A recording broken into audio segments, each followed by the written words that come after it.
Pagi itu, cahaya matahari menembus jendela kamar tidur mewah bergaya minimalis milik pasangan muda yang tengah berbahagia. Di atas ranjang king size berbalut spray putih bersih, tampak seorang wanita cantik tengah sibuk memilih baju kerja sambil sesekali tersenyum menatap bayangan dirinya di cermin. Wanita itu adalah Vina, pemilik sebuah perusahaan properti yang kini sedang berkembang pesat. Usianya baru menginjak 32 tahun, namun kepribadiannya yang tenang, kedewasaannya dalam berpikir, serta dedikasinya dalam bekerja menjadikan banyak orang segan padanya. Vina bukan hanya cerdas dan sukses, tetapi juga rendah hati dan penuh kasih. Ia tumbuh dari keluarga mapan, namun tak pernah merasa bahwa kemewahan adalah segalanya. Ia lebih menghargai kerja keras, ketulusan, dan cinta yang jujur. Sudah hampir 5 tahun Vina menikah dengan Rizal, pria sederhana yang dulunya bekerja sebagai pegawai kafe. Rizal memiliki senyum menawan dan pembawaan hangat yang membuat siapapun nyaman berada di dekatnya. Mereka bertemu saat Vina hendak membeli rumah tua yang rencananya akan ia renovasi dan jual kembali. Rizal saat itu adalah bagian dari tim penyedia kopi di lokasi proyek. Siapa sangka, dari percakapan ringan saat istirahat makan siang, mereka akhirnya jatuh cinta. Tidak sedikit orang yang mempertanyakan keputusan Vina saat ia memutuskan menikahi pria dari latar belakang yang jauh berbeda. Namun bagi Vina, cinta sejati tidak mengenal kasta. Ia melihat ketulusan dan semangat Rizal yang luar biasa dalam berusaha. Itulah yang membuat Vina mantap memilih Rizal sebagai pendamping hidupnya. Setelah menikah, Vina membelikan Rizal sebuah food truck kecil untuk memulai usaha kuliner, sesuai impian masa kecil suaminya. Ia bahkan membantu mempromosikan usaha Rizal lewat media sosial dan jaringan relasi bisnisnya. Berkat dukungan penuh dari Vina dan kerja keras Rizal yang pantang menyerah, usaha kecil itu perlahan berkembang. Kini, Rizal sudah memiliki 2 cabang kedai makan dengan konsep modern dan kekinian, yang selalu ramai dikunjungi anak-anak muda. Ia bahkan sempat tampil di beberapa acara televisi lokal sebagai pengusaha muda inspiratif. Dalam setiap wawancara, Rizal selalu menyebut nama Vina sebagai orang yang paling berjasa dalam hidup dan karirnya. Meski kesibukan mereka semakin padat, Vina dan Rizal tetap menjaga keharmonisan rumah tangga. Mereka tinggal di sebuah rumah 2 lantai bergaya Skandinavia yang dibeli Vina atas nama dirinya, namun dibangun dengan selera bersama. Rumah itu tak hanya cantik, tapi juga penuh kehangatan. Di ruang tamu, terdapat banyak foto-foto perjalanan mereka berdua, dari liburan ke Ubud, mendaki ke Bromo, hingga sekadar piknik di taman kota. Di dapur, Vina dan Rizal kerap memasak bersama saat akhir pekan. Di malam hari, jika sempat, mereka suka menonton film lawas sambil menyeduh coklat hangat. Di media sosial, Rizal cukup aktif membagikan potret kebahagiaannya bersama Vina. Ia sering memposting momen makan malam romantis, kejutan ulang tahun, atau sekadar caption manis yang memuji istrinya. Unggahan-unggahan itu membuat banyak orang iri dan menganggap rumah tangga mereka sempurna.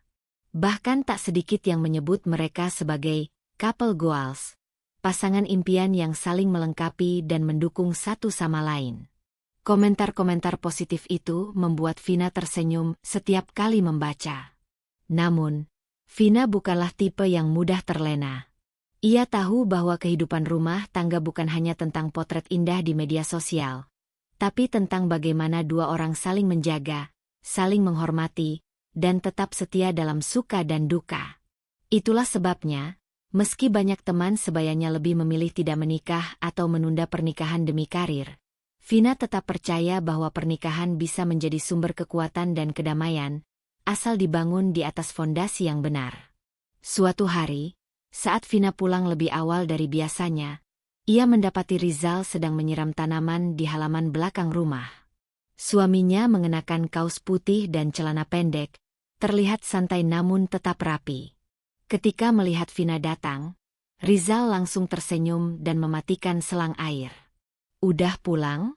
Tumben cepat," sapa Rizal sambil mendekat dan mencium kening Vina. Meeting dibatalkan.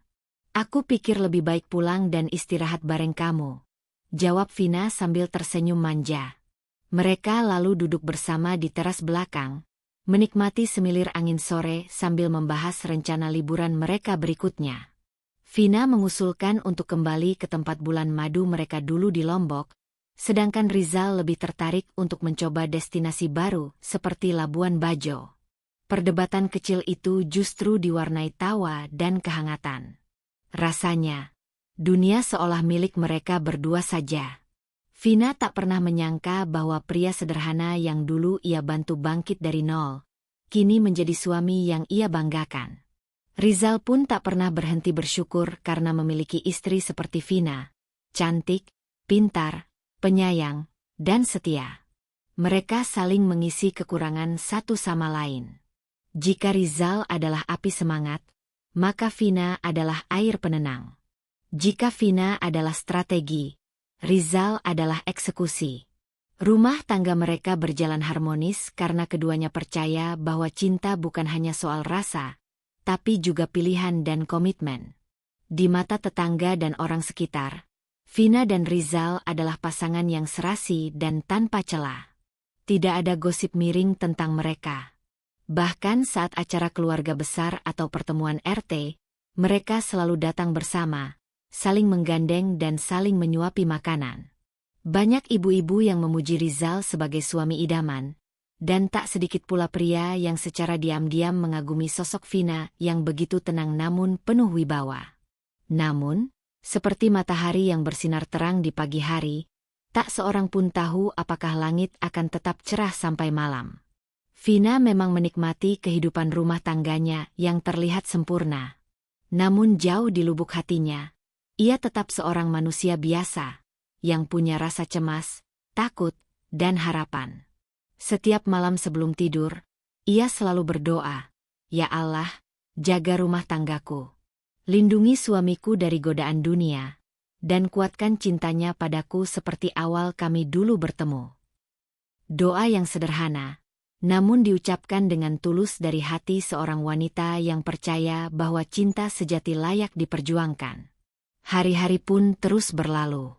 Aktivitas Vina semakin padat karena perusahaannya mendapatkan proyek baru membangun kompleks perumahan di pinggiran kota. Ia sering pulang malam, namun Rizal tetap mendukung. Bahkan sesekali Rizal mengantar makan malam ke kantor Vina saat lembur. Mereka tampak seperti pasangan dari film-film romantis. Semua terasa sempurna.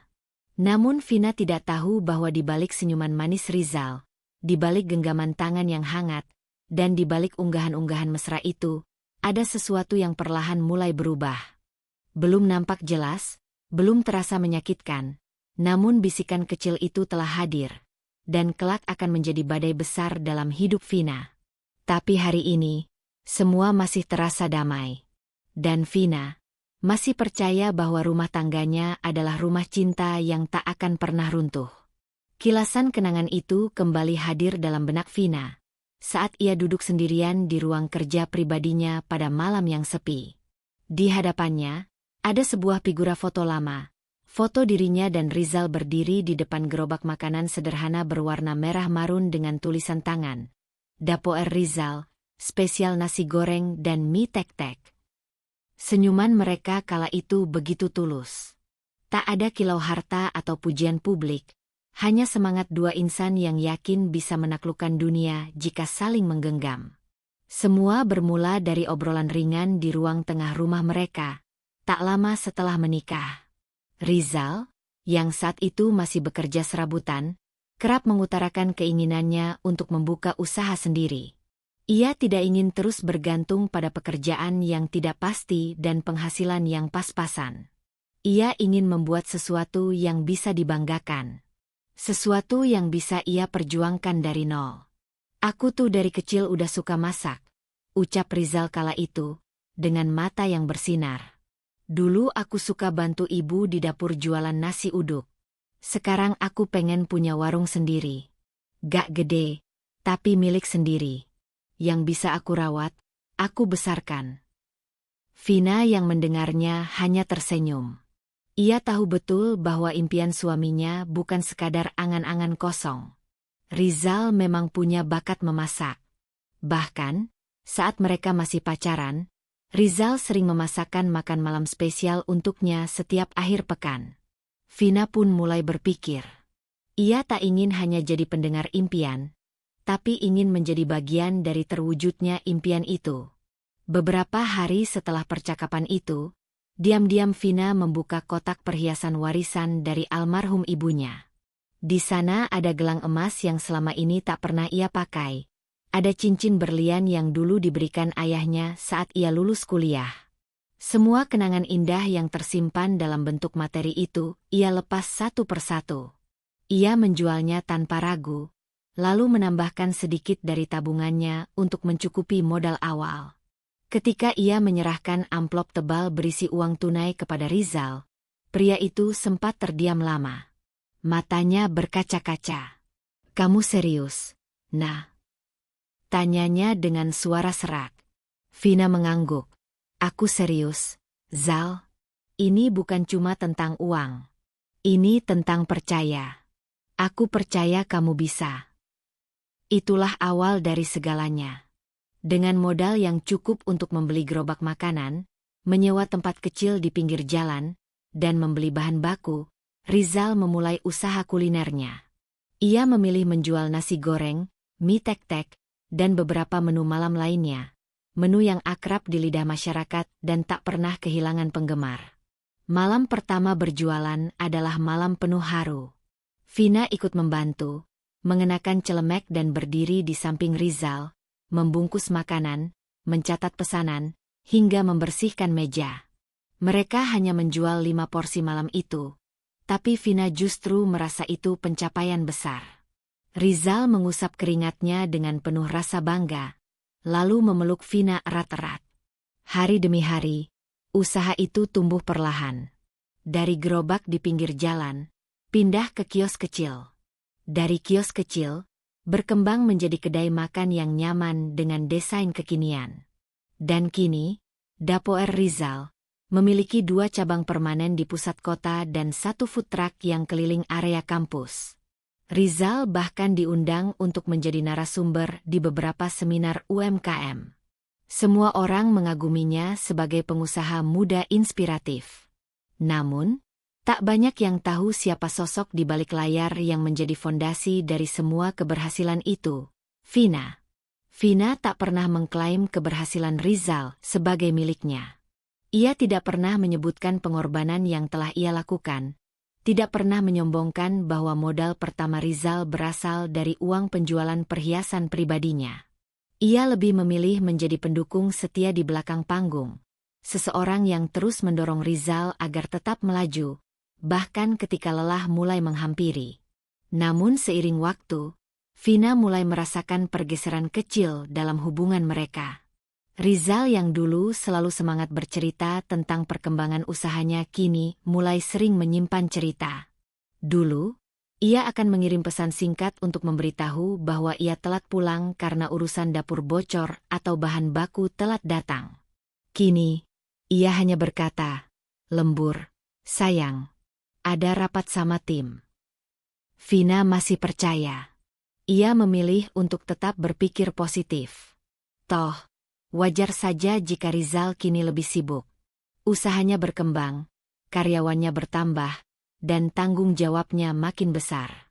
Vina bahkan bangga melihat Rizal bisa mengatur tim, membuat sistem operasional, dan menjalin kerjasama dengan supplier besar. Itu semua adalah buah dari kerja keras dan impian yang terus dipelihara. Namun, yang membuat Vina kadang merasa sepi bukanlah kesibukan Rizal, melainkan jarak emosional yang perlahan muncul di antara mereka. Rizal mulai jarang menatap mata Vina saat bicara. Ia lebih sering memainkan ponselnya bahkan saat makan malam. Malam-malam lembur semakin sering, dan momen akhir pekan yang dulu selalu mereka habiskan bersama, kini lebih sering diisi Rizal dengan alasan urusan operasional atau meeting vendor. Vina masih mencoba mengerti. Ia pikir, ini hanya fase. Setiap rumah tangga pasti melewati masa-masa seperti ini. Ia memilih untuk tetap ada di rumah, menyiapkan makan malam seperti biasa, menunggu Rizal pulang meski seringkali hanya menyapa sebentar lalu langsung masuk kamar dengan alasan lelah. Vina menghibur dirinya sendiri dengan keyakinan bahwa semua ini akan berlalu. Ia bahkan masih membuatkan bekal untuk Rizal setiap pagi, meski tahu kadang bekal itu hanya disentuh setengah hati. Suksesmu adalah bahagiaku, Zal, bisik Vina dalam hati, sambil melipat pakaian Rizal yang baru selesai dicuci. Suatu malam, Vina mengadakan pertemuan bisnis dengan seorang rekan lama di sebuah restoran mewah. Setelah acara selesai, ia memutuskan untuk mampir ke salah satu cabang, Dapoer Rizal, yang kebetulan tak jauh dari lokasi. Sudah lama ia tidak melihat langsung suasana tempat makan suaminya. Ketika masuk, ia disambut hangat oleh manajer restoran yang mengenalnya dengan baik. "Wah, Bu Vina, lama nggak main ke sini." Sapanya dengan antusias. Vina hanya tersenyum. Ia duduk di salah satu sudut restoran sambil memesan makanan. Matanya mengamati interior restoran yang tertata rapi. Ia bangga melihat bagaimana tempat ini tumbuh begitu pesat. Namun, di saat yang sama, ada sejumput perasaan asing yang menyusup ke dalam hatinya. Ia merasa seperti tamu di tempat yang dulu ia bantu bangun. Saat pulang ke rumah malam itu, Rizal belum ada. Padahal jam sudah menunjukkan pukul 11 malam. Vina mencoba menelepon, tapi tidak dijawab. Ia akhirnya tertidur di sofa ruang tengah, menunggu. Baru pukul 1 dini hari Rizal pulang. Wajahnya terlihat lelah, namun bukan hanya lelah karena pekerjaan. Ada semacam kegelisahan yang Vina tangkap dari sorot matanya. "Kamu belum tidur?" tanya Rizal singkat. "Aku nunggu kamu." "Kamu dari cabang yang di pusat kota?" tanya Vina lembut. Enggak. Tadi meeting di luar. Terus nganter karyawan pulang karena nggak dapat ojek," jawab Rizal sambil berlalu menuju kamar mandi. Vina hanya mengangguk pelan. Ia tidak ingin membombardir Rizal dengan pertanyaan. Ia memilih percaya, seperti sejak awal pernikahan mereka. Namun, dalam hati kecilnya, ada suara yang berbisik pelan. Sebuah rasa tak nyaman yang belum mampu ia pahami sepenuhnya. Hari-hari berikutnya, Vina mencoba mendekat kembali. Ia mengajak Rizal makan malam di luar, menyiapkan kejutan kecil seperti menuliskan catatan manis di kotak bekal. Tapi semua itu hanya dibalas dengan senyum sekilas atau jawaban singkat. Rizal seperti hanyut dalam dunianya sendiri. Meski begitu, Vina tidak pernah berhenti bersyukur. Ia melihat usaha Rizal terus tumbuh. Ia bangga suaminya kini dikenal banyak orang. Ia tahu, bukan tugasnya untuk mengungkit-ungkit jasa masa lalu. Cinta baginya bukan transaksi, tapi keikhlasan. Dan setiap malam, sebelum menutup mata, Vina tetap berdoa dalam diam. "Ya Allah, jika aku telah menjadi bagian dari keberhasilannya, cukup jadikan aku bagian dari hatinya. Jangan biarkan cinta ini padam hanya karena waktu dan kesibukan."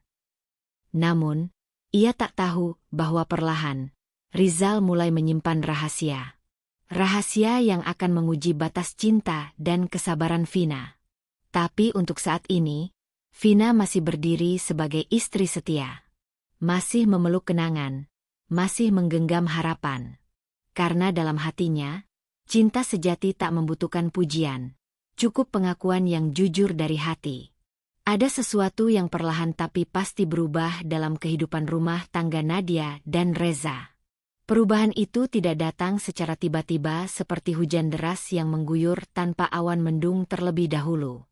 Sebaliknya, ia datang dengan cara yang sangat halus, nyaris tak terdeteksi di awal.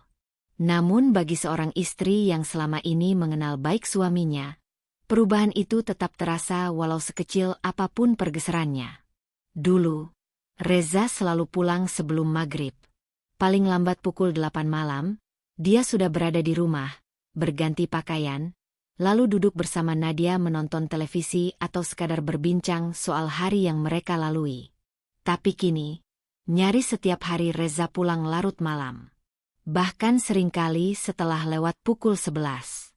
Alasannya selalu sama, rapat dadakan, klien tiba-tiba mengajak makan malam, atau tim kerja lembur karena target mendadak. Awalnya, Nadia tidak curiga. Ia berpikir, wajar jika Reza sedang dikejar banyak tanggung jawab. Bukankah bisnis Reza memang sedang naik daun? Bukankah pria itu baru saja menandatangani beberapa kontrak besar? Nadia berusaha berpikir positif, mendukung penuh karir sang suami, sebagaimana selama ini selalu ia lakukan. Namun, seiring berjalannya waktu, ketidakwajaran itu mulai semakin terasa nyata. Yang membuat Nadia mulai curiga bukan hanya karena Reza makin jarang pulang tepat waktu, tapi juga karena ada hal-hal kecil yang dulu tidak pernah terjadi. Misalnya, Reza yang kini hampir tidak pernah meninggalkan ponselnya. Dulu, suaminya itu termasuk orang yang cuek terhadap gadget. Kadang ponselnya dibiarkan tertinggal di ruang tamu, di meja makan, atau di mobil. Tapi sekarang, bahkan ke kamar mandi pun dia bawa. Nadia mencoba menepis prasangka yang mulai berseliweran di pikirannya. Ia mencoba berpikir logis. Mungkin saja memang ada urusan penting yang tidak bisa ditinggalkan. Tapi semakin ia mencoba meyakinkan diri sendiri, semakin kuat pula dorongan dari dalam hatinya bahwa ada yang tidak beres. Suatu malam, Nadia sedang melipat pakaian ketika Reza pulang. Seperti biasa, Reza langsung menuju kamar mandi tanpa banyak bicara. Jaket dan bajunya ditaruh di gantungan. Ketika Nadia mendekati jaket Reza, ia mencium aroma parfum yang berbeda. Bukan aroma khas Reza yang biasa ia kenal. Aroma ini lebih manis, lebih lembut, seperti parfum wanita yang mahal. Nadia mengernyit, hatinya mulai tak tenang. Apa mungkin dia hanya ketemu klien wanita dan tertempel wanginya? Gumamnya lirih, mencoba memaklumi. Namun kejadian itu tidak hanya sekali. Hampir setiap kali Reza pulang malam, aroma parfum asing itu selalu menempel di bajunya. Nadia yang awalnya hanya curiga, kini mulai terusik. Tapi ia masih menahan diri. Ia tahu, menuduh tanpa bukti hanya akan membuat masalah menjadi lebih besar. Dan Reza bukan tipe pria yang mudah mengakui sesuatu, apalagi jika ia merasa disudutkan. Hari-hari pun berlalu, dan Reza semakin berubah. Ia tak lagi sering memeluk Nadia seperti dulu. Sentuhannya mulai terasa hambar. Ucapannya masih manis di depan orang lain. Tapi saat mereka hanya berdua, nada bicara Reza terdengar datar. Tidak ada lagi obrolan ringan sebelum tidur. Tidak ada lagi pelukan hangat di pagi hari sebelum berangkat kerja. Meski begitu, di depan keluarga dan teman-teman, Reza tetap berusaha tampil sebagai suami yang penuh cinta. Ia memeluk bahu Nadia saat ada di acara keluarga, sesekali menggenggam tangan istrinya saat sedang berada di restoran. Nadia hanya bisa tersenyum pahit. Ia tahu betul, semua itu hanya topeng. Sandiwara yang dimainkan Reza agar dunia tetap menganggap rumah tangga mereka baik-baik saja. Mas makin sibuk, ya? Tanya Nadia suatu malam ketika mereka sedang duduk di ruang keluarga. Tapi Reza hanya mengangguk sambil terus menatap layar ponselnya. Nadia ingin sekali bertanya lebih lanjut. Ingin menuntut penjelasan mengapa Reza makin menjauh. Ingin menumpahkan semua kegundahannya. Tapi lagi-lagi, ia memilih diam. Ia takut. Takut mendengar jawaban yang tidak ia harapkan. Takut kenyataan justru lebih menyakitkan dari kecurigaannya. Puncaknya terjadi ketika Nadia tidak sengaja melihat notifikasi pesan masuk di layar ponsel Reza. Saat itu Reza sedang mandi, dan ponselnya tergeletak di meja rias. Sebuah pesan muncul dari nama yang tak dikenalnya. Sayang, malam ini kita jadi, kan? Aku rindu. Hanya sepotong kalimat, tapi cukup untuk membuat dunia Nadia runtuh dalam sekejap. Tangannya gemetar. Nafasnya memburu. Tapi ia tidak membuka pesan itu. Ia hanya menatap layar ponsel itu lama, menahan air mata yang hampir tumpah. Saat Reza keluar dari kamar mandi, Nadia buru-buru berpura-pura sedang merapikan pakaian di lemari. Ia tak ingin suaminya tahu bahwa ia sudah membaca pesan itu. Malam itu, Nadia tidak bisa tidur. Matanya menatap kosong ke langit-langit kamar. Dalam diamnya, pikirannya berputar-putar, mengingat segala hal yang selama ini ia lakukan untuk Reza, semua pengorbanan dan dukungan yang tak pernah ia hitung. Hatinya sakit. Tapi sekali lagi, ia menahan diri. Ia ingin memastikan semuanya dulu sebelum mengambil langkah apapun. Beberapa hari kemudian, Nadia mulai lebih memperhatikan gerak-gerik Reza. Ia mencoba mengumpulkan bukti secara perlahan, tanpa menimbulkan kecurigaan. Ia bahkan mulai menyalakan fitur pelacak di ponsel Reza tanpa sepengetahuannya. Bukan karena ia tidak percaya, tapi karena ia butuh kebenaran. Ia tidak ingin hidup dalam prasangka yang mungkin keliru. Dari pelacakan itu, Nadia mendapati bahwa beberapa malam Reza tidak berada di kantor seperti yang ia katakan. Lokasi ponselnya justru menunjukkan tempat yang berbeda. Bahkan sempat berada di sebuah apartemen di daerah kota. Hati Nadia makin hancur. Tapi ia masih mencoba menahan diri. Ia ingin mengonfirmasi semuanya secara langsung, bukan hanya berdasarkan dugaan. Ia juga mulai mencari tahu siapa wanita bernama Sayang yang mengirim pesan itu. Dari sedikit petunjuk yang ia kumpulkan, ia menemukan foto wanita itu di akun media sosial Reza. Perempuan muda, cantik, tampak modis dan ceria. Di beberapa postingan, wanita itu memberi komentar yang cukup akrab pada unggahan Reza. Tapi Reza tidak pernah membalas terang-terangan di kolom komentar. Semua dilakukan secara sembunyi-sembunyi. Jadi ini alasan semua berubah, bisik Nadia dalam hati, dengan mata yang basah. Namun meski kenyataan mulai mengarah ke sana, Nadia belum berani mengambil tindakan. Ia masih berusaha memberi ruang pada Reza, berharap suaminya sadar dan jujur tanpa harus dipaksa. Tapi harapan itu seolah tinggal harapan. Reza makin pandai menyembunyikan kebohongannya, makin lihai memainkan peran sebagai suami setia di depan orang lain, sementara hatinya mulai menjauh dari rumahnya sendiri. Di tengah badai yang mulai menyelimuti rumah tangganya, Nadia hanya bisa menggenggam hatinya erat-erat.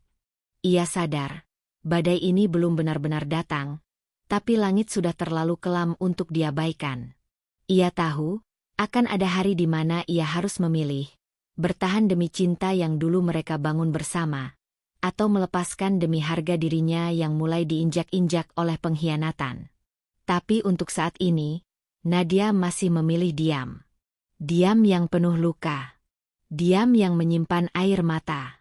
Diam yang menunggu waktu yang tepat untuk berbicara, bukan dengan emosi, tapi dengan bukti dan keberanian. Karena ia tahu, wanita yang bijak bukanlah yang segera menuduh, tapi yang mampu menghadapi kebenaran dengan kepala tegak, meski hatinya remuk. Hari itu, seperti biasanya, Vina bangun lebih pagi dari Rizal. Ia menyeduh teh hangat, menyiapkan sarapan kesukaan suaminya, dan membereskan dapur bersama Embok Sarti, asisten rumah tangga mereka yang sudah bekerja selama bertahun-tahun. Kehidupan rumah tangganya tampak normal dari luar. Rumah besar, mobil mewah di garasi, suami sukses, dan istri yang anggun serta penuh pengertian. Tapi di balik semua itu, Vina merasakan sesuatu yang sudah tidak lagi sama. Beberapa waktu terakhir, Rizal lebih sering terlihat menyendiri, bahkan saat di rumah. Seringkali ia asyik menatap layar ponselnya, tersenyum-senyum kecil seolah sedang menikmati percakapan yang menyenangkan. Tapi bukan dengan Vina. Sudah lama mereka tak bercakap akrab seperti dulu. Bahkan saat duduk berdua di ruang keluarga, Rizal lebih sibuk dengan gadgetnya daripada memperhatikan istrinya. Pagi itu, saat Vina melangkah masuk ke kamar tidur dengan handuk basah di tangannya, ia melihat Rizal duduk di pinggir ranjang sambil menatap ponselnya. Wajahnya berbinar, dan senyumnya muncul begitu tulus.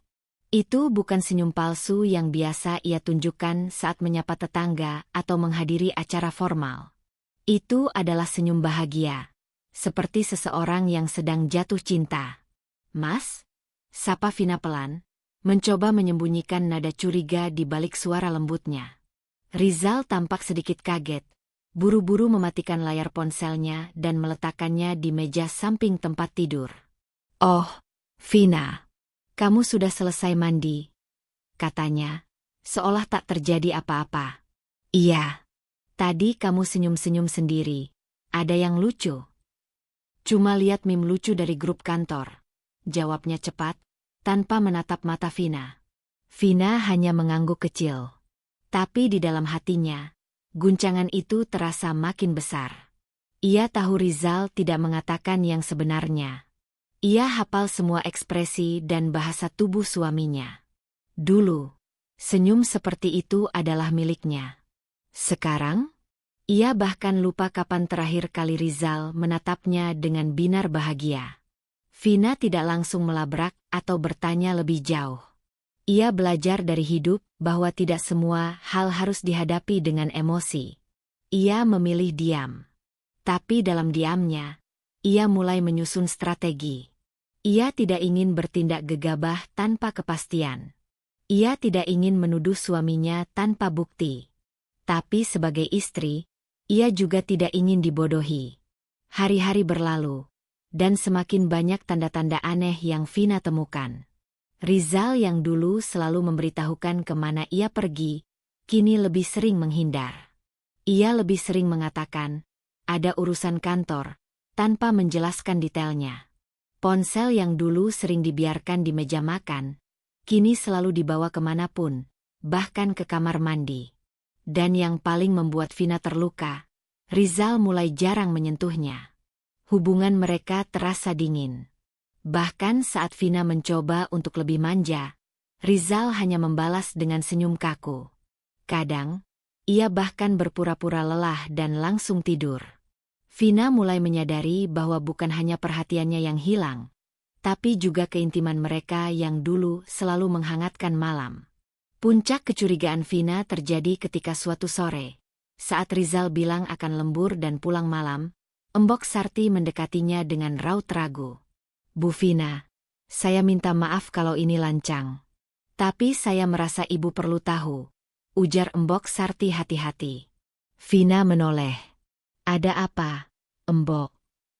"Sore tadi, saya lihat Pak Rizal dijemput mobil putih. Di dalamnya ada perempuan muda. Saya nggak mau suuzon, Bu. Tapi waktu itu Pak Rizal tampak tergesa dan masuk mobil itu dengan wajah sumringah," jelasnya dengan suara pelan. Vina terdiam. Jantungnya berdetak kencang. Ia ingin menyangkal, ingin menyebut itu hanya salah lihat. Tapi apa yang disampaikan Embok Sarti sejalan dengan semua kecurigaan yang selama ini ia rasakan. "Kapan persisnya itu terjadi?" tanya Vina dengan suara sedikit gemetar. "Tadi, jam 5 kurang.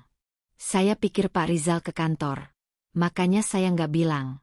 Tapi, saya kok merasa ada yang nggak beres." Vina menarik napas panjang. Ia tersenyum tipis untuk menenangkan diri, lalu mengangguk. "Terima kasih, Embok. Saya mengerti.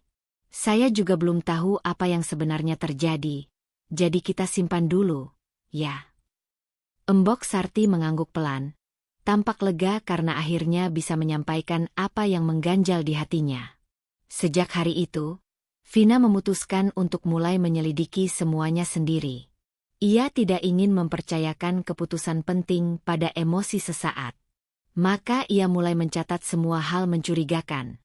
Jam pulang Rizal, parfum baru yang menempel di bajunya, pesan-pesan singkat yang diketik cepat lalu dihapus. Ia bahkan mulai memotret plat nomor mobil yang sering terparkir di dekat kantor Rizal saat jam-jam yang seharusnya sudah kosong.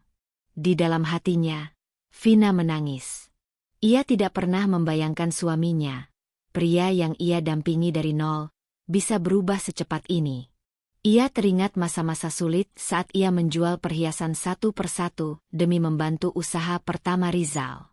Ia yang menahan lapar agar bisa menyisihkan uang untuk membeli bahan baku. Ia yang menemani Rizal tidur di lantai beralaskan tikar, hanya karena mereka belum mampu membeli tempat tidur layak. Semua itu masih jelas dalam ingatannya. Tapi kini, setelah semua kesuksesan yang mereka raih, Rizal justru menjauh dan menyembunyikan sesuatu. Vina merasa dikhianati. Tapi ia tidak ingin hanya menjadi korban. Ia harus kuat. Ia harus tahu kebenarannya, seberapapun pahitnya. Suatu hari, Vina berpura-pura ada acara arisan di luar kota. Ia sengaja mengatakan akan menginap di rumah sepupunya, dan tak akan pulang sampai besok sore. Rizal tampak tenang menerima kabar itu. Bahkan terlihat lega. Ya sudah, hati-hati. Ya, nggak usah buru-buru pulang, ucapnya sambil tersenyum tipis. Vina hanya mengangguk. Di dalam hati, ia mencatat reaksi suaminya yang terlalu datar. Tak ada kecemasan, tak ada keinginan untuk mengantar. Padahal biasanya Rizal selalu protektif. Begitu malam tiba, Vina kembali ke kota dan diam-diam memarkir mobilnya di seberang rumah. Ia bersembunyi di balik tirai mobil, mengamati dari kejauhan. Dan tepat pukul 9 malam, sebuah mobil putih berhenti di depan rumah mereka. Seorang wanita muda keluar dari kursi penumpang, mengenakan gaun simpel tapi elegan. Rizal muncul dari pintu depan, menatap sekeliling sebentar, lalu masuk ke dalam mobil itu. Vina memejamkan mata. Air matanya tumpah tanpa bisa ditahan. Rasanya seperti ada pisau yang menusuk jantungnya dalam-dalam. Tapi ia tidak turun dari mobil. Ia hanya mengeluarkan ponsel dan mulai memotret. Ini bukan tentang balas dendam. Ini tentang harga diri. Ia ingin menyimpan semua bukti. Bukan untuk mempermalukan Rizal, tapi untuk membela dirinya sendiri jika saatnya tiba. Sepanjang malam, Vina menangis dalam diam. Di balik kemewahan rumah dan reputasi yang mereka jaga, hatinya luluh lantak. Tapi ia tidak akan menyerah. Tidak akan hancur hanya karena satu pengkhianatan. Vina tahu, ia harus bangkit dan mencari cara terbaik untuk menyelesaikan semuanya. Hari itu dimulai dengan sebuah kejutan manis. Reza, yang akhir-akhir ini begitu dingin dan kerap sibuk dengan urusannya sendiri, tiba-tiba mengirim pesan singkat ke Nadia dari kantor. Sayang, malam ini kita makan di luar, ya? Aku sudah reservasi di restoran favoritmu. Mau rayakan ulang tahun bisnis kita. Aku jemput jam 7. Dandan yang cantik, ya? Pesan itu membuat dada Nadia menghangat. Bibirnya tak kuasa menahan senyum yang perlahan merekah. Setelah berminggu-minggu dipenuhi curiga, rasa sepi, dan tanda-tanda yang membuatnya gusar, malam ini Reza seperti kembali menjadi sosok suami yang dulu ia kenal. Romantis, perhatian, dan menganggap kebersamaan mereka penting. Tak peduli jika hanya sesaat, Nadia memilih untuk percaya. Setidaknya malam ini, ia ingin merasa dicintai, merasa menjadi satu-satunya wanita di hati Reza. Nadia segera bersiap. Ia memilih gaun biru tua yang elegan, memulas wajahnya dengan riasan lembut, dan menata rambutnya rapi. Ia ingin terlihat sempurna. Bukan untuk memamerkan kecantikan, tapi untuk Reza, untuk membuktikan bahwa ia masih istri yang layak dibanggakan. Nadia memandang cermin dan melihat bayangannya sendiri, mencoba meyakinkan diri bahwa ia tak berlebihan berharap. Tepat pukul 7 malam, suara klakson terdengar di halaman rumah. Nadia melangkah keluar dan menemukan Reza sudah menunggunya di mobil. Ia mengenakan kemeja putih dan jas hitam. Wajahnya tampak tenang. Bahkan ada sedikit senyum saat melihat Nadia mendekat. Cantik banget malam ini, ucap Reza sambil membukakan pintu. Nadia tersipu. Makasih, Mas. Sepanjang perjalanan, suasana terasa canggung. Reza lebih banyak diam, hanya menjawab singkat ketika Nadia mencoba mengobrol. Tapi Nadia menepis kecurigaan itu. Mungkin Reza sedang lelah. Atau mungkin hanya sedang gugup karena ini acara spesial. Ia ingin memberi waktu. Restoran tempat mereka tiba adalah salah satu tempat paling mewah di kota itu. Dindingnya dihiasi lampu gantung kristal. Alunan piano lembut mengisi udara. Dan para pelayan menyambut dengan senyum sopan. Nadia terpana. Sudah lama ia tidak menginjak tempat ini. Restoran itu menyimpan banyak kenangan manis mereka. Tempat Reza dulu melamarnya. Silakan, Bu, Pak. Meja sudah kami siapkan, ucap pelayan sambil memandu mereka. Namun, alih-alih menuju meja untuk 2 orang, Reza mengikuti pelayan ke arah meja yang sudah ditempati seseorang. Langkah Nadia melambat. Matanya menangkap sosok wanita muda dengan rambut panjang tergerai rapi, mengenakan gaun merah mencolok dan bibir merah menyala. Ia duduk santai, mengaduk minumannya dengan ekspresi terlalu percaya diri. Ketika Reza dan Nadia mendekat, wanita itu berdiri sambil tersenyum lebar. Sayang, ini Karin, ucap Reza, enteng. Nadia menoleh cepat ke arah Reza. Maaf, siapa? Reza menarik kursi dan menyuruh Nadia duduk. Karin, teman bisnisku. Dia yang bantu proyek ekspansi baru-baru ini. Aku pikir nggak apa-apa kalau dia ikut makan malam. Biar kamu kenal juga. Nadia duduk perlahan, setengah bingung, setengah terkejut. Dadanya berdegup keras. Matanya berusaha menangkap maksud tersembunyi di balik wajah Reza yang tetap tenang. Ia menoleh ke Karin dan mencoba tersenyum, walau otot wajahnya terasa kaku. Oh, begitu, jawab Nadia, pelan. Karin mengulurkan tangan dengan santai. Akhirnya aku bisa ketemu istri Mas Reza. Udah lama penasaran sama ibu rumah tangga yang sukses menangani suami sekeren beliau. Nada bicaranya terdengar halus, tapi ada aura menyebalkan yang mengendap di dalamnya. Nadia menyalami tangan Karin sebentar, lalu menarik tangannya kembali dengan sopan. Perasaannya tak enak. Ia tahu instingnya tak sedang bermain-main. Reza sudah berubah. Dan perempuan di depannya ini adalah bagian dari perubahan itu. Sepanjang makan malam, Nadia merasa seperti orang ketiga. Reza dan Karin lebih sering berbicara berdua, membahas proyek yang tak ia mengerti, tertawa pelan atas candaan yang tak ia pahami. Sementara Nadia hanya bisa menatap makanan di depannya yang tak tersentuh. Lidahnya keluh. Hatanya seolah remuk pelan-pelan. Sesekali Reza berpura-pura menyapanya. Sayang, coba deh steaknya. Enak banget. Tapi sapaan itu terasa dingin. Sekadar formalitas. Sekadar topeng untuk menutupi kenyataan. Nadia menahan air mata yang mulai menggenang.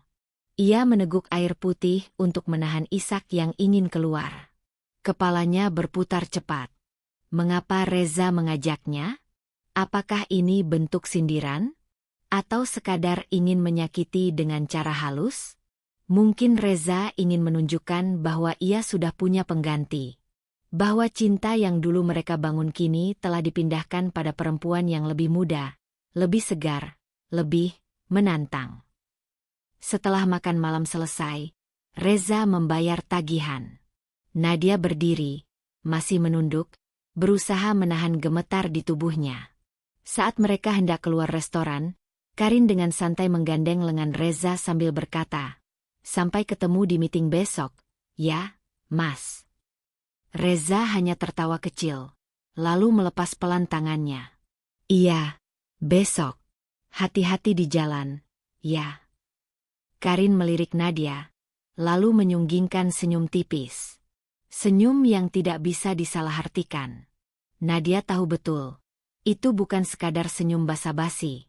Itu adalah senyum perempuan yang merasa telah menang. Dalam perjalanan pulang, suasana di dalam mobil membeku. Tidak ada percakapan. Hanya suara mesin dan desahan napas Nadia yang mulai tak teratur. Ia menatap keluar jendela, membiarkan tetesan air mata turun tanpa suara. Sampai akhirnya, Nadia berkata lirih. Kenapa kamu ajak aku malam ini? Reza melirik sebentar. Bukannya kamu senang? Udah lama kita nggak makan malam di luar. Makan malam. Nadia tersenyum miris. Itu bukan makan malam biasa, Mas. Kamu bawa aku buat lihat dia. Reza menghela napas. Kamu terlalu sensitif, Nat. Karin memang rekan kerja. Nggak lebih.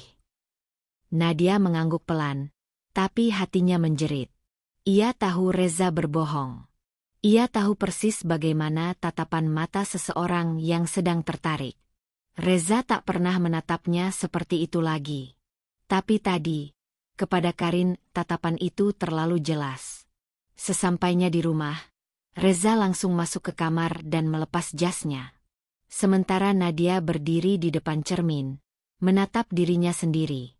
Gaun cantik yang ia kenakan terasa seperti kostum badut yang dipaksa tertawa di tengah luka. Malam yang harusnya menjadi malam spesial, berubah menjadi panggung penghinaan. Ia membuka riasannya perlahan, satu persatu, menyapu air mata yang tak kunjung berhenti. Di antara rasa sakit itu, Nadia mulai menyadari satu hal. Ia tidak boleh diam. Ia tidak bisa terus pura-pura tidak tahu. Mulai malam ini, ia akan mencari tahu semuanya. Tentang Karin. Tentang Reza. Tentang semua kebohongan yang sudah terlalu lama ia telan mentah-mentah. Jika Reza berpikir ia bisa menyakiti hatinya tanpa perlawanan, maka ia akan menunjukkan bahwa ia bukan wanita lemah seperti yang dikira. Hatinya mungkin remuk, tapi harga dirinya masih utuh. Senja mulai turun, membawa angin yang menggigit halus. Vina berdiri di depan lemari pakaian dengan jantung berdebar. Hari ini, Rizal mengajaknya makan malam bersama di salah satu restoran baru yang sedang ramai dibicarakan di kota. Ajakan itu datang mendadak, dan Vina sempat mengira bahwa mungkin saja, Rizal ingin memperbaiki hubungan mereka. Harapan kecil itu, meski nyaris padam, masih berani menyala di sudut hatinya yang terluka.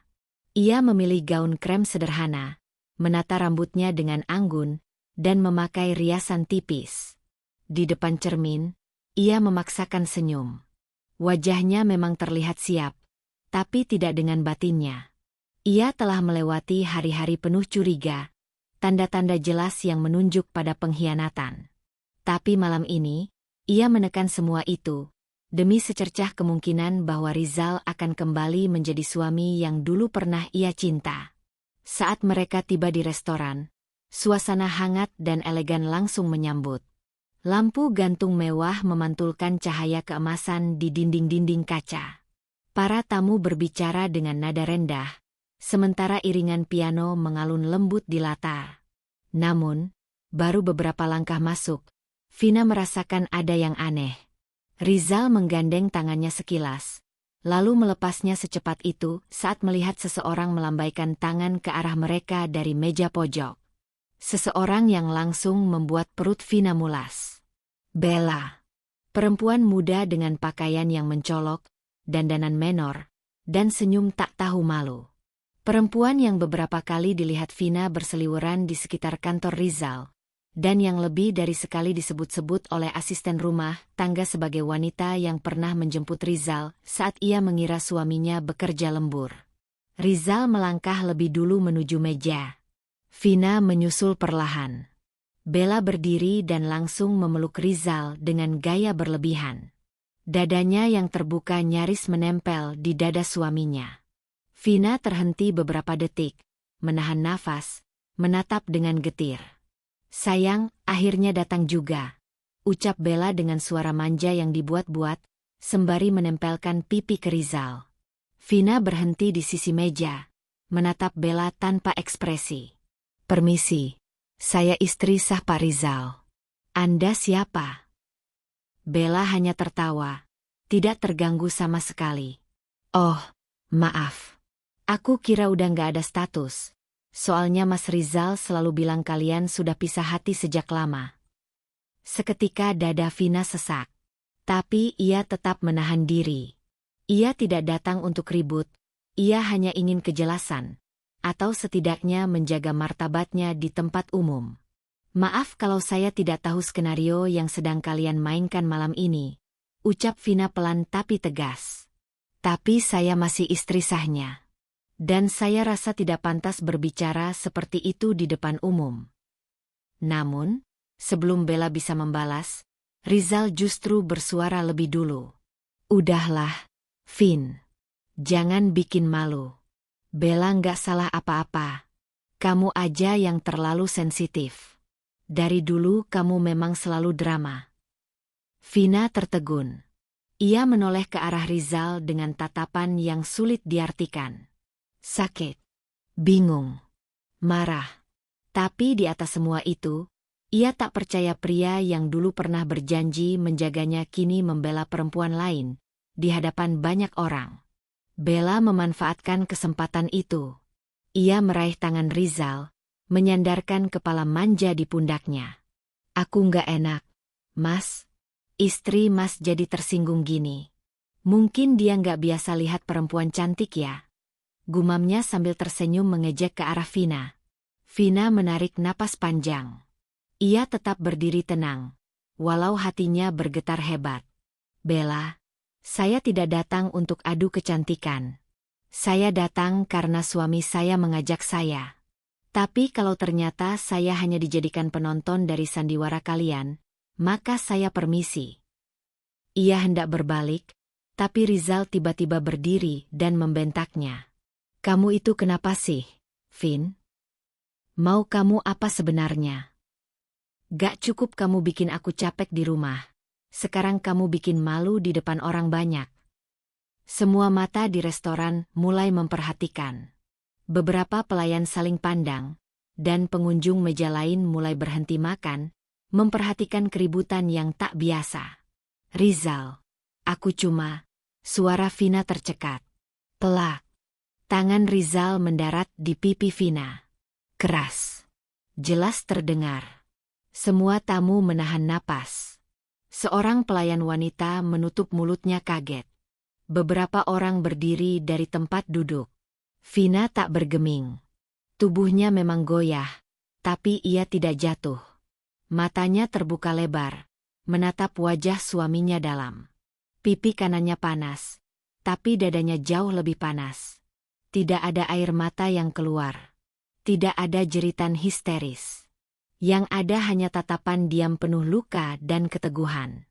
Ia membenarkan letak kerah gaunnya, lalu meluruskan tubuhnya. Dengan suara tenang, ia berkata, "Terima kasih, Mas Rizal. Aku sudah dapat jawabannya malam ini. Dan tamparanmu akan selalu aku ingat, sebagai penanda akhir dari semua perjuanganku yang sia-sia." Ia menoleh ke arah Bella yang hanya cengengesan seperti gadis baru menang lomba rebutan pacar orang. Kamu boleh senang malam ini, Mbak Bella. Tapi ingat, semua yang dibangun dari pengkhianatan tidak akan pernah bertahan lama. Suatu saat, kamu juga akan ada di posisiku. Lalu, tanpa berkata lagi, Vina membalikkan badan dan melangkah pergi. Sepatu haknya berbunyi tegas di lantai marmer. Gaunnya bergoyang anggun. Kepala tegak, dagu terangkat. Ia meninggalkan tempat itu bukan sebagai istri yang kalah, tapi sebagai wanita yang memilih tidak membiarkan harga dirinya diinjak lebih lama lagi. Di luar restoran, angin malam menyambut dingin. Vina menahan gemetar, bukan karena cuaca, tapi karena rasa sakit yang tak bisa didefinisikan. Ia menoleh ke belakang sebentar, ke arah lampu-lampu restoran yang masih menyala, seolah kehidupan di dalamnya tak terganggu oleh peristiwa barusan. Matanya berkaca-kaca. Tapi ia tetap menahan air mata. Bukan di sini. Bukan malam ini. Ia masuk ke dalam mobil online yang tadi dipesannya diam-diam. Sepanjang perjalanan pulang, ia hanya diam. Menatap keluar jendela, mengingat kembali semua pengorbanan yang pernah ia lakukan untuk rumah tangganya. Semua malam tanpa tidur. Semua doa yang ia panjatkan, semua kesabaran yang ia telan. Dan kini, semua itu dibalas dengan tamparan di depan umum. Sesampainya di rumah, Vina duduk di sofa ruang tamu. Lampu redup membuat bayangan tubuhnya jatuh panjang di lantai. Ia menyandarkan kepala, memejamkan mata. Akhirnya air matanya turun juga. Tapi tidak deras. Hanya 1-2. Tapi rasanya seperti sembilu. Ia tahu, sejak malam ini, hidupnya tidak akan sama lagi. Tapi satu hal yang pasti, ia tidak akan diam. Langit pagi itu mendung. Kabut masih menyelimuti pepohonan di halaman depan. Seakan semesta tahu bahwa hari ini akan menjadi hari yang berbeda. Vina bangkit dari tempat tidurnya dengan hati yang telah bulat. Semalaman ia tidak bisa tidur. Bukan karena menyesal, bukan karena menanti Rizal pulang. Tapi karena pikirannya penuh dengan satu kata, cukup. Sudah cukup air mata yang ia habiskan. Sudah cukup kesabaran yang ia pertaruhkan. Dan kini, sudah waktunya ia berdiri tegak. Bukan untuk menangisi kepergian suaminya yang berubah menjadi pengkhianat, tapi untuk menyusun langkah demi langkah pembalasan yang tak memerlukan suara keras, tak memakai kekerasan, tapi tajam, terarah, dan elegan. Sambil menyesap kopi hangat, Vina membuka laptopnya. Di layar, sederet data bisnis yang selama ini ia kelola bersama Rizal terbuka rapi. Restoran mereka yang kini telah memiliki 3 cabang. Mobil mewah yang setiap hari dikendarai Rizal. Rumah megah 2 lantai dengan taman luas di belakang rumah. Semua itu atas nama siapa? Atas namanya, Vina Larasati. Karena sejak awal, semua modal bisnis berasal dari warisan almarhum ayahnya. Semua properti dibeli saat ia dan Rizal menikah. Tapi karena Rizal belum memiliki pekerjaan tetap saat itu, nama Vina yang digunakan untuk seluruh dokumen hukum dan kepemilikan. Rizal yang dulu begitu lembut dan penuh rasa hormat, tidak pernah mempermasalahkan hal itu. Bahkan justru menganggapnya sebagai bentuk kepercayaan. Tapi kini, kepercayaan itu telah ia robek sendiri, bersama Bella, wanita penggoda yang begitu percaya diri, seolah rumah tangga orang lain hanyalah panggung hiburan semata. Vina tersenyum tipis. Kalau ini panggung, maka aku akan memainkan peranku dengan baik. Ia mulai bekerja. Ponselnya digunakan untuk menghubungi pengacara keluarga, Pak Randy, pria berusia 40-an yang telah lama menjadi penasihat hukum pribadi keluarga Vina sejak almarhum ayahnya masih hidup. Selamat pagi, Bu Vina. Saya langsung ke intinya saja ya. Tindakan hukum yang Ibu minta bisa segera kami eksekusi. Karena semua aset masih atas nama Ibu, maka hak hukum sepenuhnya berada di tangan Ibu.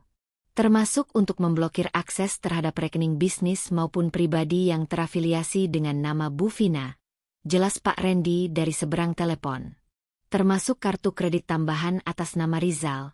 Tanya Vina dengan nada datar namun tajam. Tentu. Kami bisa menonaktifkannya semua hari ini juga. Maksimal sebelum jam kerja berakhir. Vina mengangguk pelan. Tolong lakukan. Dan saya ingin surat pengosongan rumah untuk Rizal disiapkan. Saya akan bicarakan langsung nanti malam. Jika dia menolak, saya siap ambil jalur hukum. Siap, Bu. Kami akan buat suratnya dan mengirimnya sore nanti. Setelah telepon ditutup, Vina menghela napas panjang. Untuk pertama kalinya dalam beberapa bulan terakhir, dadanya terasa lega. Ada rasa puas yang perlahan menyusup, menggantikan luka yang sempat membusuk di hati.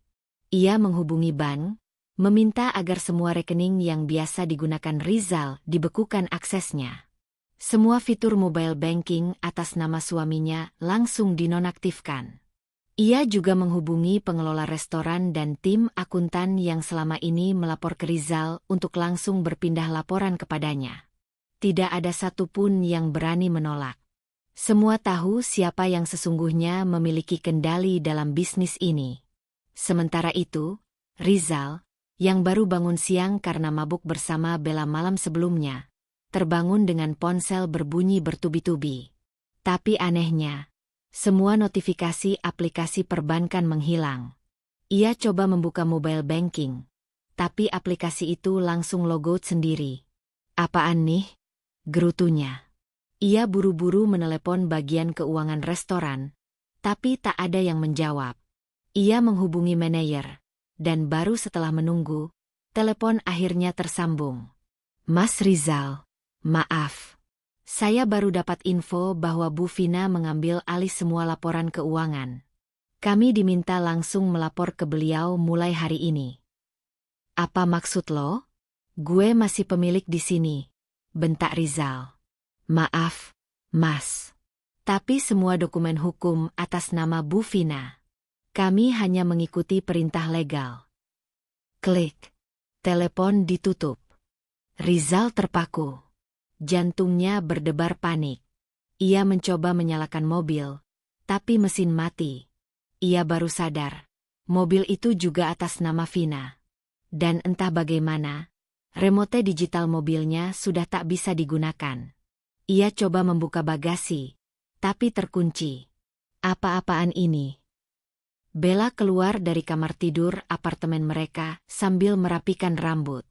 Mas, kok kayak orang bingung gitu? Rizal menatap Bella dengan wajah pucat. Vina. Dia blokir semuanya. Mobil, rekening, restoran, semua atas nama dia. Bella terdiam, lalu tertawa kecil. Masa sih? Jadi selama ini Mas cuma nebeng nama doang. Gue pikir dia nggak bakal macam-macam. Dia terlalu cinta sama gue. Bella hanya mengangkat bahu. Mungkin sekarang dia udah nggak cinta lagi. Rizal duduk lemas. Ketika ia mencoba menyalakan TV untuk menenangkan diri, matanya menangkap berita online yang mulai menyebar. Restoran Vina Larasati mengubah struktur kepemilikan, fokus pada ekspansi baru. Nama Rizal? Tak tercantum sama sekali. Tak disebut dalam rilis resmi perusahaan. Sore hari, di rumah besar yang kini terasa lebih sunyi, Vina menerima kiriman dokumen dari kantor hukum. Surat pemutusan hak, pengosongan rumah, dan semua berkas legal yang menunjukkan bahwa Rizal secara hukum tidak memiliki wewenang lagi atas apapun yang mereka miliki bersama. Malamnya, Rizal datang dengan wajah kelelahan dan tatapan marah. Ia mendobrak pintu pagar dengan emosi. Vina, kita harus bicara, teriaknya. Vina yang tengah duduk di ruang tamu dengan anggun, bangkit pelan. Ia sudah mempersiapkan diri. Gaun putih yang ia kenakan membuatnya tampak seperti ratu yang tak tergoyahkan. Silakan masuk, ucap Vina tenang. Tapi hanya untuk bicara. Bukan lagi sebagai penghuni. Apa maksud kamu? Rizal membentak. Vina meletakkan setumpuk berkas di meja. Silakan dibaca. Ini salinan dari dokumen hukum yang baru saja saya sahkan. Mulai hari ini, kamu tidak punya akses ke rumah ini, restoran kita, rekening, maupun kendaraan. Semuanya atas nama saya. Dan ini surat pengusiran. Kamu punya waktu 3 hari untuk angkat kaki dari rumah ini. Gila kamu, Vina. Gue suami kamu, teriak Rizal, merah padam. Vina tersenyum dingin. Dan kamu lupa bahwa kamu suami yang menampar istrinya di depan umum demi perempuan lain. Ini pembalasannya? Karena itu. Rizal menunjuk wajahnya sendiri dengan mata melotot. Vina berdiri. Ia menatap Rizal lurus, tidak gentar sedikitpun. Ini bukan balas dendam, Rizal. Ini bentuk keadilan. Kamu pikir aku akan terus diam? Aku wanita, bukan boneka. Aku bisa terluka, tapi aku juga bisa bangkit. Aku mencintaimu dulu. Sangat. Tapi setelah semua yang kamu lakukan, aku tidak lagi ingin jadi wanita yang hanya menunggu untuk dihargai. Gue minta maaf, Vin. Tidak perlu. Maafmu tak akan mengembalikan harga diriku yang kamu hancurkan di restoran itu. Dan mulai malam ini, aku tidak lagi jadi istrimu. Aku hanya wanita yang berhasil menyelamatkan hidupnya dari lelaki salah. Vina melangkah pergi, meninggalkan Rizal yang terduduk lemas di lantai marmer ruang tamu, dikelilingi dokumen-dokumen legal yang tak bisa ia sangkal. Dunia yang dulu ia nikmati dengan sombong kini runtuh dalam sekejap. Dan semua itu terjadi tanpa Vina harus berteriak, hanya dengan kekuatan keanggunan dan ketegasan. Balas dendam Vina tidak datang dalam bentuk kekerasan. Tapi ia berhasil membuat Rizal merasakan kehilangan yang nyata, kehilangan seorang istri yang dulu terlalu sabar, terlalu mencinta, tapi kini terlalu kuat untuk kembali dipermainkan. Dan dari balik tirai kamar, Vina menatap bintang malam dengan senyum kecil. Aku tidak kalah. Aku hanya menunda untuk menang dengan cara yang paling elegan. Matahari belum sepenuhnya tenggelam ketika Rizal melangkah menuju rumah yang selama ini ia anggap sebagai miliknya. Langkah kakinya berat. Bukan hanya karena tubuhnya kelelahan setelah seminggu penuh menghadapi kekacauan finansial yang tiba-tiba, tapi juga karena hatinya mulai dihantui rasa bersalah. Ia sudah mencoba menghubungi Vina beberapa kali sejak malam itu, malam di mana semua akses hidupnya dicabut dengan satu keputusan yang tegas. Tapi Vina tidak menggubris. Tidak ada balasan. Tidak ada kesempatan berbicara. Semuanya sudah terlambat. Di depan rumah, Rizal tertegun. Gerbang terbuka. Tapi suasananya terasa asing. Seorang satpam baru berdiri di sisi kanan gerbang. Wajahnya tegas, pandangan matanya tajam, seolah sudah diberi instruksi jelas. Rizal mengangguk, mencoba bersikap biasa saja. Tapi langkahnya semakin pelan saat ia masuk ke halaman rumah. Ia merasa ada yang tidak beres. Dan benar saja. Begitu masuk ke dalam rumah, pemandangan di ruang tamu langsung membuatnya membeku.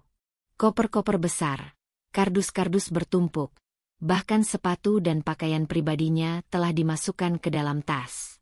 Semuanya tertata rapi di dekat pintu. Tak ada lagi barang pribadinya yang tersisa di ruang keluarga. Tak ada jaket yang biasa ia gantung di belakang pintu. Tak ada mug favoritnya di atas meja kopi. Rumah itu terasa, bukan miliknya. Dari arah dalam, langkah kaki terdengar mendekat. Vina muncul dalam balutan blus hitam dan celana panjang putih yang rapi. Wajahnya tenang, senyumnya datar, tapi sorot matanya menusuk. Rizal berdiri diam. Ada gumpalan di tenggorokannya yang sulit ia telan. Vina. Vina tak menjawab salam itu. Ia hanya berjalan pelan ke arah koper-koper yang sudah disiapkan. Di tangannya ada amplop coklat bersegel. Sesuai perjanjian, hari ini batas waktumu, ucap Vina pelan tapi dingin. Ia menyerahkan amplop itu ke Rizal. Ini surat resmi dari pengacara. Kamu sudah tidak memiliki hak tinggal di rumah ini. Semua aset atas nama saya. Restoran, mobil, dan rumah ini. Bahkan kartu kredit tambahan atas nama kamu sudah saya blokir sejak seminggu lalu. Rizal mengambil amplop itu dengan tangan gemetar. Ia mencoba membuka isinya, namun pandangannya kabur. Bukan karena huruf-huruf yang kecil, melainkan karena hatinya yang mulai kacau. Kau benar-benar serius. Vina menatapnya dalam. Kau pikir aku sedang main drama? Rizal menarik napas berat, menunduk sejenak. Vina, aku tahu aku salah. Aku terbawa suasana. Kau tampar aku, Rizal. Di depan semua orang. Suara Vina mulai meninggi, tapi tetap terkendali. Kau buat aku malu. Kau permalukan aku sebagai istrimu. Hanya demi perempuan yang bahkan tidak tahu batas. Rizal diam. Sekarang, Vina melangkah pelan mendekatinya, lalu berdiri tepat di hadapannya. Wajahnya hanya sejengkal dari wajah Rizal. Sekarang aku tampar egomu, dengan cara yang lebih sakit, kehilangan semua yang pernah kuberi. Dek. Kalimat itu menghantam Rizal lebih keras dari tamparan manapun yang pernah ia terima. Rumah ini bukan milikmu, Rizal. Bahkan hidup mewah yang selama ini kau nikmati, bukan hasil kerja kerasmu. Tapi aku biarkan kau memegangnya, karena aku percaya padamu. Tapi kau balas semua kepercayaan itu dengan pengkhianatan. Suasana rumah mendadak senyap. Hanya suara detik jam yang terdengar menggema di dinding ruang tamu. Aku tahu aku salah, Vin. Suara Rizal pelan. Tapi kamu gak perlu gini. Vina menggeleng. Kamu harus tahu rasanya dihancurkan oleh orang yang paling kamu percaya. Aku bukan dendam, Rizal. Aku hanya memutuskan untuk berhenti menjadi korban. Sekarang waktunya aku membela diriku sendiri. Saat itu, suara langkah kaki satpam terdengar masuk ke dalam rumah. 2 orang petugas keamanan berseragam berdiri di ambang pintu dengan sikap sopan namun tegas. "Permisi, Pak Rizal," ucap salah satunya. "Sesuai instruksi Bu Vina, kami diminta untuk memastikan Bapak segera keluar dari rumah ini malam ini juga." Rizal menoleh dengan pandangan tak percaya. "Kamu panggil satpam buat ngusir aku?" tanyanya ke Vina. Vina menatap balik, tak bergeming. "Aku tidak memanggil siapa-siapa. Aku cuma memastikan semuanya berjalan sesuai hukum. Kamu bukan lagi pemilik rumah ini, dan aku hanya ingin ini selesai dengan tenang. Mereka hanya memastikan kamu pergi tanpa membuat keributan." Rizal tak menjawab. Ia menatap koper-kopernya, lalu memejamkan mata. Dalam hati, ia tahu. Ini bukan hanya tentang diusir dari rumah.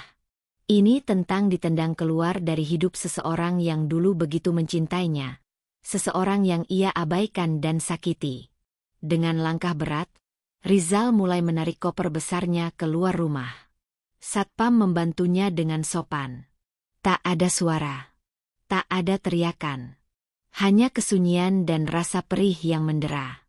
Vina berdiri di ambang pintu, melihat punggung Rizal menjauh. Dan sebelum Rizal benar-benar keluar dari pagar, Vina berkata satu kalimat terakhir. "Aku berharap kamu bahagia dengan pilihanmu. Karena aku akan lebih bahagia tanpa beban bernama kamu."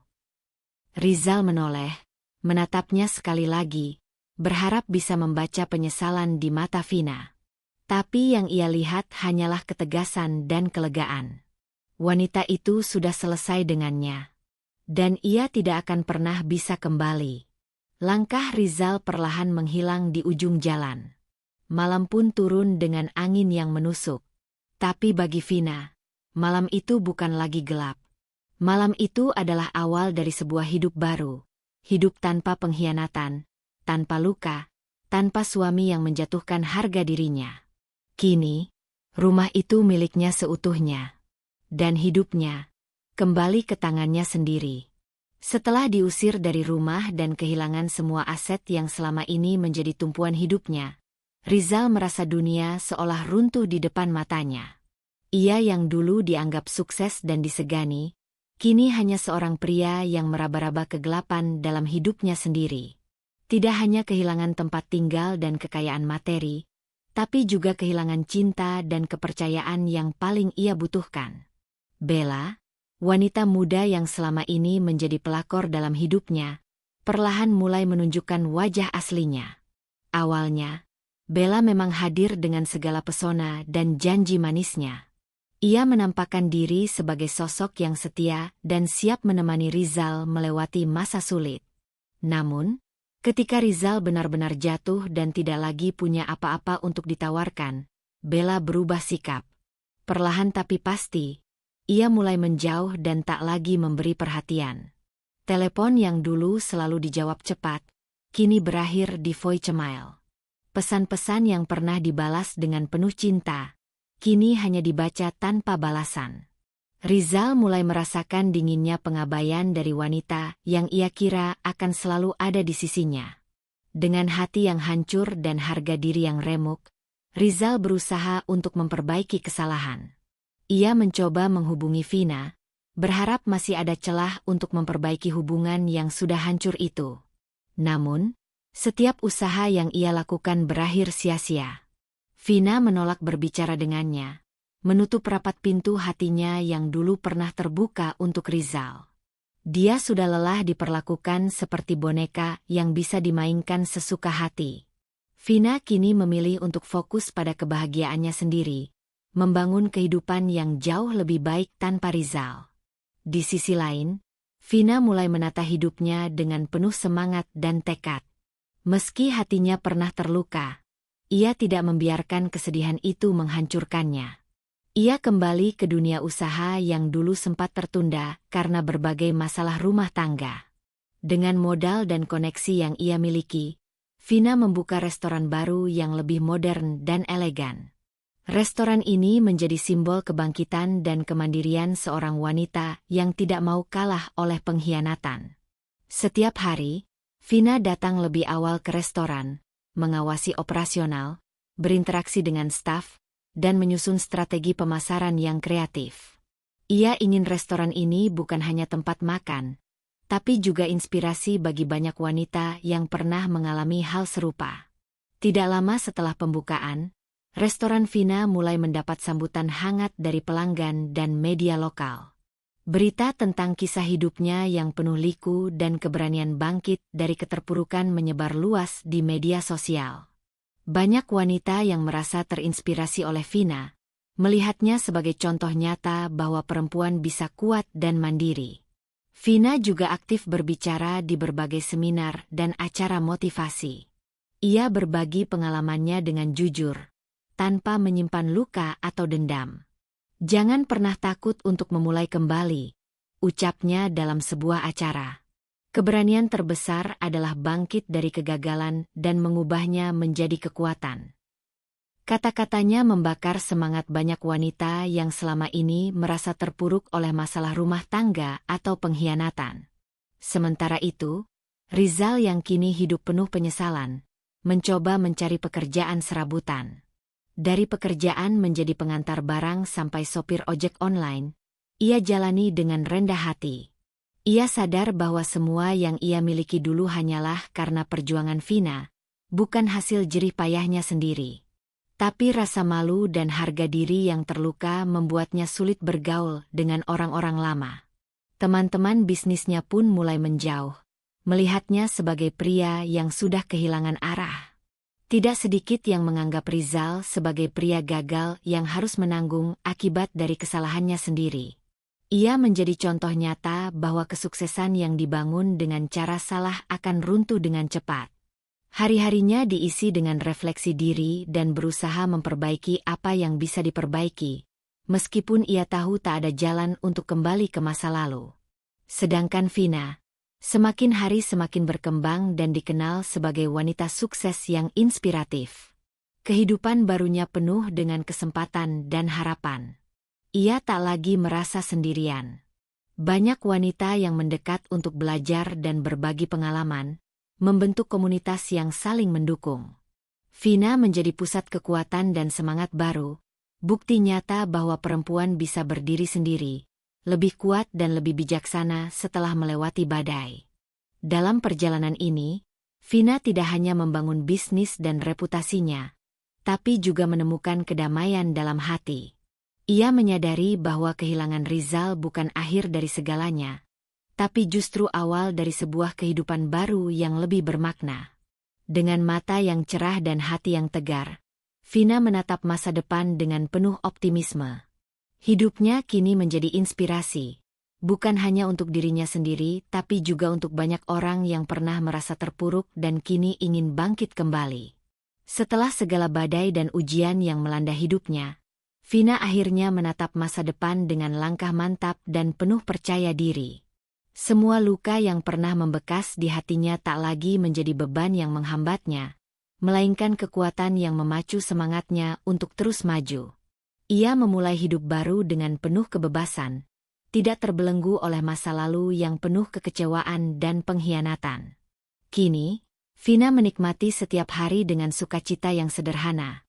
Bangun pagi, merasakan sinar matahari hangat menyentuh wajahnya, dan memulai aktivitas yang membuatnya merasa berarti. Perjalanan menuju titik ini bukan tanpa rintangan. Di awal-awal setelah kepergian Rizal, Vina sempat merasakan kehampaan yang mendalam. Rasa sakit akibat pengkhianatan begitu menyiksa, seolah mencabik-cabik jiwa yang selama ini ia jaga dengan penuh kasih dan pengorbanan. Namun, ia tak pernah membiarkan dirinya tenggelam dalam kesedihan. Vina memilih untuk berdamai dengan rasa sakit itu, menerima kenyataan, dan melangkah maju dengan kepala tegak. Ia sadar, kehidupan ini terlalu berharga untuk dihabiskan dengan penyesalan dan kemarahan. Kini, Vina telah menjadi sosok wanita mandiri yang tidak hanya sukses dalam bisnis, tapi juga kuat secara emosional. Ia memimpin restoran miliknya dengan penuh dedikasi, dan bisnis itu semakin berkembang pesat. Restoran tersebut bukan sekadar tempat makan biasa, melainkan lambang perjuangan dan kebangkitan seorang wanita yang pernah terjatuh namun tidak hancur. Dalam setiap sudut restoran, tergambar kisah tentang keberanian, kesabaran, dan cinta yang tulus, nilai-nilai yang selama ini menjadi pondasi dalam hidup Vina. Tidak hanya sukses di dunia bisnis, Vina juga mulai aktif berbagi kisah dan pengalamannya kepada banyak wanita. Ia sering diundang sebagai pembicara dalam berbagai seminar dan acara motivasi, di mana ia dengan tulus menceritakan perjalanan hidupnya. Ia tidak segan membuka luka lama demi memberikan inspirasi bahwa perempuan bisa bangkit dari keterpurukan, bahkan saat dunia tampak begitu kejam dan tidak adil. Vina percaya, setiap wanita punya kekuatan luar biasa di dalam dirinya, asalkan mau berani melangkah dan tidak menyerah. Salah satu momen paling berkesan dalam babak baru hidup Vina adalah ketika ia diundang dalam sebuah wawancara televisi nasional. Dalam suasana yang hangat dan penuh empati, Vina duduk di depan kamera dengan wajah yang bersinar penuh percaya diri. Saat ditanya tentang bagaimana ia mampu bangkit dari penderitaan dan pengkhianatan, Vina menjawab dengan suara lembut namun tegas, "Jangan pernah remehkan kesabaran wanita. Kalau dia sudah pergi, itu berarti dia sudah membawa semua harga dirinya. Dan ketika itu terjadi, dia tidak akan pernah kembali menjadi wanita yang sama. Dia akan menjadi lebih kuat, lebih bijaksana, dan lebih mandiri dari sebelumnya." Kata-kata itu bukan hanya sekadar retorika. Mereka adalah cermin dari pengalaman hidup yang nyata dan penuh makna. Vina tidak hanya berbicara dari sudut pandang teori, tapi dari kedalaman hati yang pernah terluka namun berhasil sembuh. Ia menjadi suara bagi banyak perempuan yang selama ini merasa tidak dihargai, diremehkan, dan diperlakukan tidak adil oleh pasangan atau orang-orang terdekatnya. Melalui kisahnya, Vina ingin mengingatkan dunia bahwa wanita bukanlah makhluk lemah yang mudah dipatahkan. Sebaliknya, mereka adalah pejuang yang mampu berdiri teguh meskipun badai kehidupan datang menghantam. Setelah wawancara itu, banyak wanita yang menghubungi Vina, menyampaikan rasa terima kasih dan kekaguman mereka. Ada yang mengaku merasa termotivasi untuk memulai usaha sendiri, ada yang mulai berani mengambil keputusan sulit demi kebahagiaan mereka, dan ada pula yang menemukan kekuatan baru untuk memperbaiki hubungan yang sebelumnya retak. Vina merasa bahagia bisa menjadi inspirasi dan sumber kekuatan bagi sesama perempuan. Baginya, itulah arti sejati dari sebuah kemenangan, ketika dirinya bukan hanya berhasil bangkit, tapi juga mampu mengangkat orang lain untuk ikut naik bersama. Di luar semua kesibukan dan pencapaian itu, Vina tetap menjaga keseimbangan hidupnya. Ia meluangkan waktu untuk diri sendiri, menikmati hobi, dan mempererat hubungan dengan keluarga serta sahabat. Ia sadar bahwa kebahagiaan sejati bukan hanya soal materi atau kesuksesan, tapi juga tentang kedamaian dalam hati dan kualitas hubungan yang sehat. Vina belajar memberi ruang bagi dirinya untuk beristirahat dan menikmati hidup tanpa beban. Sesuatu yang dulu terasa mustahil ketika ia masih terperangkap dalam masalah rumah tangga yang penuh luka. Suatu pagi yang cerah, Vina berdiri di balkon rumahnya, memandang ke arah langit yang perlahan berubah warna menjadi jingga keemasan.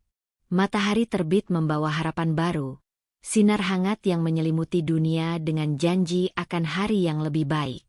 Senyum tipis menghiasi bibirnya, senyum seorang wanita yang telah melalui banyak hal, namun tetap mampu berdiri dengan anggun dan penuh keyakinan. Ia tahu, babak baru dalam hidupnya baru saja dimulai. Babak yang penuh dengan kesempatan, harapan, dan kebahagiaan yang selama ini ia cari. Dalam keheningan pagi itu, Vina menutup matanya sejenak, merasakan angin sepau-sepau yang menyapu wajahnya. Ia berbisik pelan pada dirinya sendiri, ini bukan akhir, tapi awal dari sesuatu yang indah.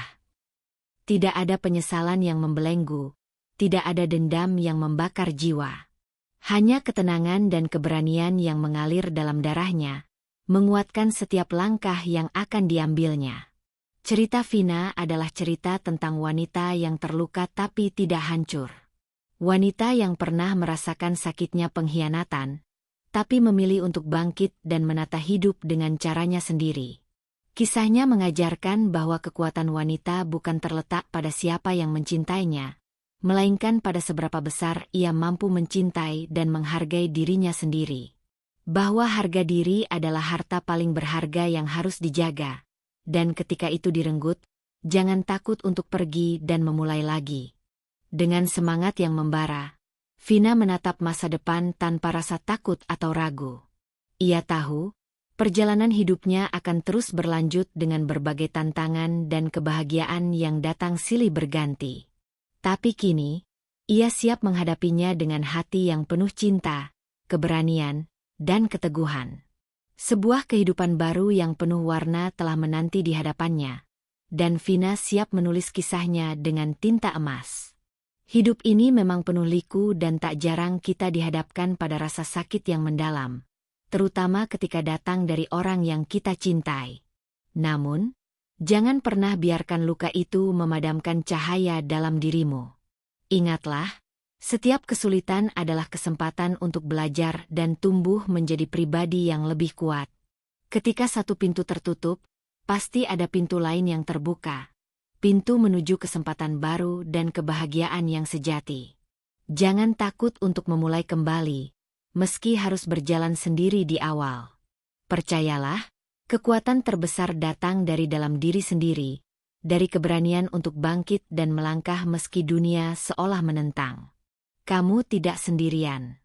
Banyak di luar sana yang pernah terjatuh, tapi memilih untuk bangkit dan bersinar kembali. Jadilah seperti Vina, wanita yang terluka tapi tidak hancur, yang menjadikan setiap luka sebagai pelajaran berharga dan batu pijakan untuk mencapai kehidupan yang lebih baik. Terima kasih sudah mengikuti kisah ini hingga detik ini. Semoga perjalanan Vina dan Rizal mengingatkan kita semua bahwa hidup adalah tentang pilihan.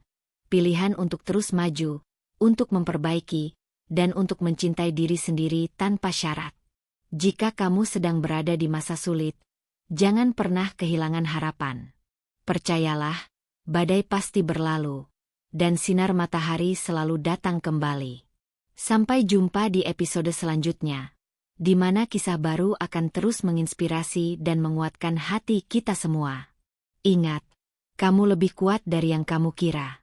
Tetap semangat, dan teruslah melangkah maju dengan hati penuh harapan.